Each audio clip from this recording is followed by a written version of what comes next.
السلام عليكم، يا رب تكونوا بخير. انا سما. معلش لو بقالي فتره مش بنزل فيديوهات، بس شويه ضغوط كده وعدت الحمد لله. اتعزمت على خروجه مختلفه جدا، وهي اننا نطلع بره جو القاهره وزحمتها والدوشه بتاعتها، ونروح مكان فيه هدوء واستجمام وراحه نفسيه كلنا اكيد محتاجينها الفتره دي. وطبعا مفيش اجمل من الزرع والخضره اللي تريح عينينا ودماغنا واعصابنا، ونشوف مع بعض اشكال زرع اول مره تشوفوها وهي في الارض، وقد ايه الطريق ممتع وشيق ومنظر بحيرة جميل جدا زي ما انتم شايفين، وعلى اللي حصل لنا في اخر الفيديو، بس الحمد لله عدت على خير.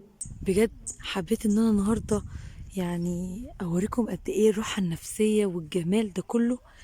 بجد يا جماعة انا نفسي تكونوا موجودين معايا في الهدوء ده.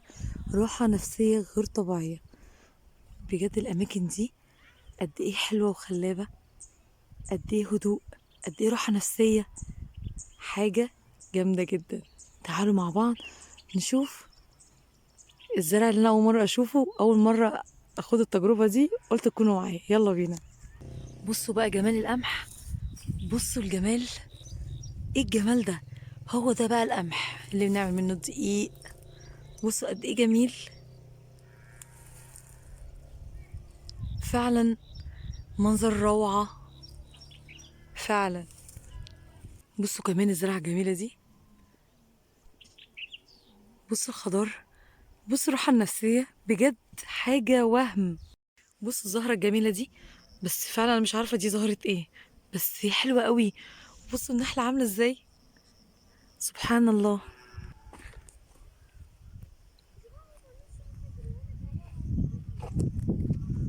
بجد اللي مخدش التجربة دي يتصرف، ولازم ناخدها، لازم ياخد التجربة دي. بجد قد ايه راحة نفسية وقمة الاستجمام. ما كنتش متخيلة ان التجربة الريفية دي بجد كنت هتبسط منها كده. قد ايه فعلا استجمام وراحة نفسية رهيبة، كلنا محتاجينها في الوقت ده. اللي شاطر بقى يقولي في الكومنتات دي زرعة ايه. انا هقول لكم دي زرعة الشمر. عمري ما كنت اتخيل والله ان دي زرعة الشمر. بصوا جمالها. تخيلوا ان الشمر بيطلع من الزهرة الجميلة قوي دي. سبحان الله، قمة الروعة. بصوا بقى الزرعة الفظيعة قوي دي، دي بقى فول حراتي.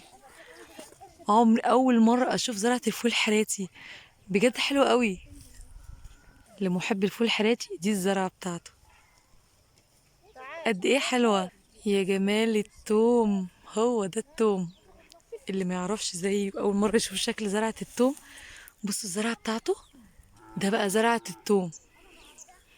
بصوا جمالها. أكيد زرعة البصل كلنا عارفينها، ودي بقى زرعة البصل بيطلع بالشكل اللي احنا شايفينه الجميل ده. ودي بقى الشجرة القمر دي شجرة الزيتون. يا حلاوة الزيتون الكلاماتا. حلوة جدا، تجنن. طب لو شاطرين بقى تقولوا لي ايه الزرعة اللي في الصورة دي؟ ها، مش عارفين؟ طب دي بقى زرعة الكزبرة اللي كلنا بنستخدمها في أكلنا ومنستغناش عنها أبدا. أيوة، كزبرة خضراء. طب ليه لونها أحمر كده؟ ده تأثير الشمس عليها، لما بتتطفش في ميعادها ده بيبقى اللون بتاعها. ودي بقى زهرة الكزبرة، لو تشموا ريحتها هتوديكم بجد في حتة تانية خالص. خيال فعلا.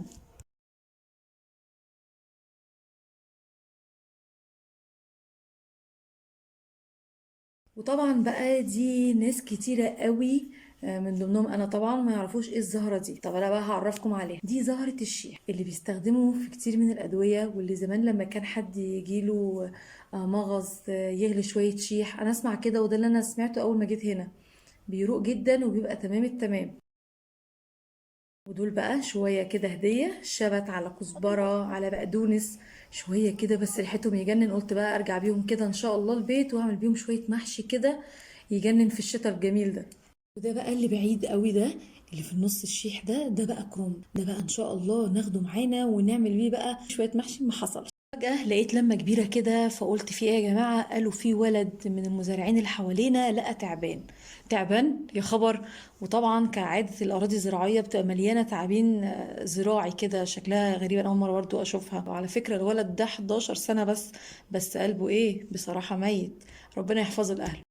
بجد قد ايه حاولت ان انا اكون موصله لكم قد ايه الراحه النفسيه اللي انا حاسه بيها، وان بجد ان عنده ان هو يقدر يجرب التجربه دي وما جربهاش بجد خسران كتير جدا.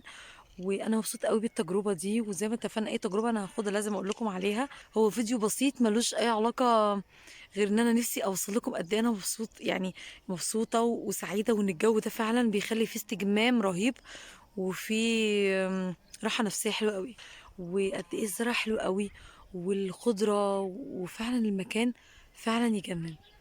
لو اول مره تشوفوني ما تنسيش سبسكرايب. باي باي.